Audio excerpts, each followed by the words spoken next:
Scott Pilgrim? Hi, I was thinking about asking you out, but then I realized how stupid that would be.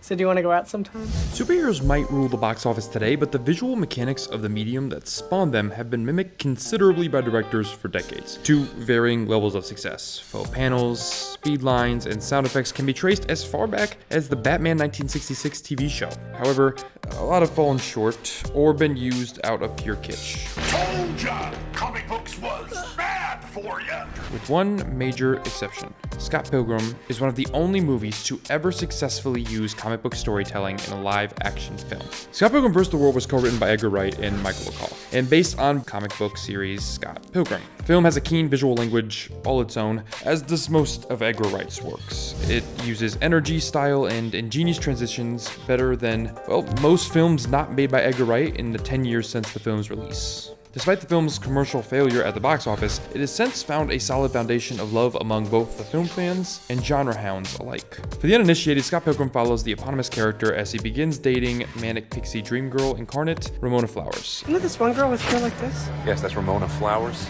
And soon realizes that he has to literally battle her ex-partners in order to be in a relationship with her. Much of the film's now iconic and beloved visual stylistic aesthetics stem from the decisions that director Edgar Wright made. He chose to attempt to stay true to the source material in a way few directors do. The strengths of Scott Pilgrim vs. the World is that the visuals that the story uses are organically pulled from that source material. The film is steeped in both video game iconography and comic book storytelling mechanics. The film draws heavily on the 6-volume series, pulling not only its story, themes, and characters, but many of its visual gags and cinematic tricks directly from that source material. It literally reproduces gags and jokes verbatim, which normally would be tiring, but with these filmmakers in control is exhilarating and something that we've seen in anime for a very long time. Right from the beginning of the film, it sets you up for this to be a different experience. We hear a narrator delivering a setup voiceover and we see text. This is not pure exposition like many other films. The way this is handled is intentional in order to get the audience accustomed to the idea of seeing text integrated on screen. This stylistic motif builds to the use of caption boxes. This is the second level of the film, using the comic book visual language to pull the audience deeper into the world of the film. It's all building, slowly pulling the audience further and further into this stylized world, getting the viewer accustomed to things that are familiar and that we recognize but not exactly our lived-in experience. This is taken a step further when Kim Pine screams,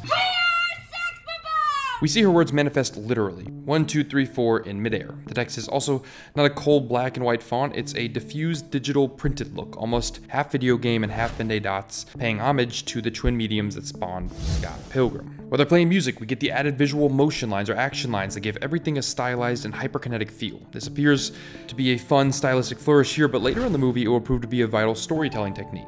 Each one of these visual ideas is building on the other. They're all working in concert to create something greater. From here we get introduced to one of many now iconic scene transitions. Edgar Wright is known for his intricate transitions and whip pans, so we won't belabor the point, but this whip pan transition here does something else which is fairly interesting. As Michael Cera's Scott Pilgrim is talking on the phone to his sister in split screen, another comic book trope, we whip to the left and we fade into an exterior of a school with the bell ringing, and we see the onomatopoeia of the bell. This transition, which is really 3 distinct visual ideas piled on top of each other, creates a bit of visual complexity. It helps piece together that moment of narrative. Or take the P-bar, which is taken directly from the comics, but is actually a video game reference. It works really well because it is animated to hang within a fixed point and glide away from Scott. That animated bar representing the protagonist's urine might be one of the finest stylistic ideas in the movie. And as an added piece of world building, you can see the P-bar in the mirror, making it not just a graphics overlay, but something that literally lives in the universe. It's pretty well done. All of these visual ideas, and some we didn't mention, are building towards the first act climax. The point at which the true conceit of the movie kicks off. It's where we get to the aspect of Scott Pilgrim that succeeds where most other comic book inspired films fail. The fight scenes perfectly mix live action footage, video game iconography, and comic book storytelling to create a visual world all its own, a visual identity. In Scott's fight with Matthew Patel, speed lines, poke pow onomatopoeia, and video game tropes unfurl and set the stage for the rest of the film's runtime.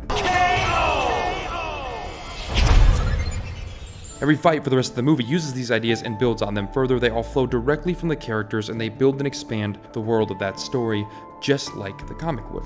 As an added bonus, the film also uses Bryan Lee O'Malley's drawings to tell Ramona's backstory about how she dated Patel. This helps the whole film feel a little more handmade and have a personality in a way that couldn't be achieved otherwise. They even go as far to include O'Malley's drawings in the shot where Scott explains his past relationship with N.B. Adams. There are so many visual ideas in this film that it could have become cluttered or overcrowded, but instead it feels more like an explosion of creativity because of how intricately these ideas are overlaid on top of one another. And a few other films have tried this. Examples are things like Warren Beatty's Dick Tracy, Ang Lee's Hulk, and Frank Miller and Robert Rodriguez's beloved Sin City. Both Tracy and Sin City opted to use filmic language, but alter the visuals of the world to be as close to the source material as possible, to varying levels of success. However, Ang Lee's Hulk is the only other major motion picture that really swung for the fences in terms of incorporating comics language into a movie, and it didn't go quite as well as Scott Pilgrim. And that distinction is clear. Ironically, the way that Lee approaches the multiple angles just like a comic book visual motif is the same underlying idea as the transitions in Scott Pilgrim, but just not as well executed. It's the go-to solution for someone who doesn't actually read comics. Lee's idea of having multiple filmic points of view on a single event is flawed at times. It shatters the illusion that what you're watching is a document of actual events and mutates it into an artificially performed reality which viewers usually reject. And after looking at these examples, you can see why scenes like this or this get different audience reactions than that aforementioned Hulk film. Puny human. Scott Pilgrim vs. the World succeeds where a whole lot of other films that attempted to do this have failed because of one simple reason: its intention. The individuals behind the camera, Edgar Wright, Bryan Lee O'Malley, and loads of people involved all understood what it was conceptually they wanted to do. They got the voice of the source material and they were attempting to channel that through ensuring that the comics language elements weren't artifice, that they were intentionally built into the universe of the movie. They grow organically out of both Wright's stylistic proclivities and the fact that the movie itself exists in a world that is heightened and stylized. Despite the fact that comic books are the primary source material for a lot of Hollywood at this point, it's sometimes frustrating how little respect or genuine investigation goes into their mining by the filmmakers at the helm. There are a lot of diehard fans of both O'Malley and Scott Pilgrim, and when a film adaptation was announced, a lot of people were concerned they wouldn't be able to capture the voice and the tone of the book. Many were convinced they would screw it up like a lot of other adaptations, because who in their right mind could have predicted that a book this personal would get an equally personal adaptation? And yet, there was a packed theater at San Diego Comic-Con filled to the brim with thousands of cheering fans, who most of which were immediately put at ease when the film started, and it obviously was going to carry over that stylistic, tonal, and technical facility of the book. Seeing a film surrounded by that roaring fan base that literally cheered every time a caption box or biff bang bow showed up on screen was probably a great way to experience this film, but the perfect evidence that the narrative fidelity that Wright and company had opted for was absolutely the best and maybe the only path for a film like this. Which is why Scott Pilgrim is one of the only movies to ever successfully use comic book storytelling in a live action film. Well guys, that's it for today's episode of Nerdstalgic. If you enjoyed this one, press the like button down below. If you haven't yet done so, also hit subscribe. That way you won't miss anything on the channel.